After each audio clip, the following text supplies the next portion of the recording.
What is the best 3 by 3 speed solving method? CFOP. First step is to solve a cross. Then you do 4 F2L pairs.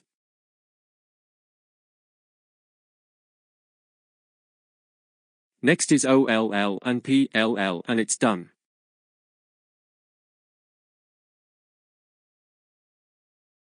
RU. First you solve 2 big 2 by 3 blocks. Then solve all the corners. Next you solve 2 more edges and then solve the rest in one algorithm. ZZ. For ZZ you orientate all the cube's edges. Then solve like a CFOP solve, but that is much easier.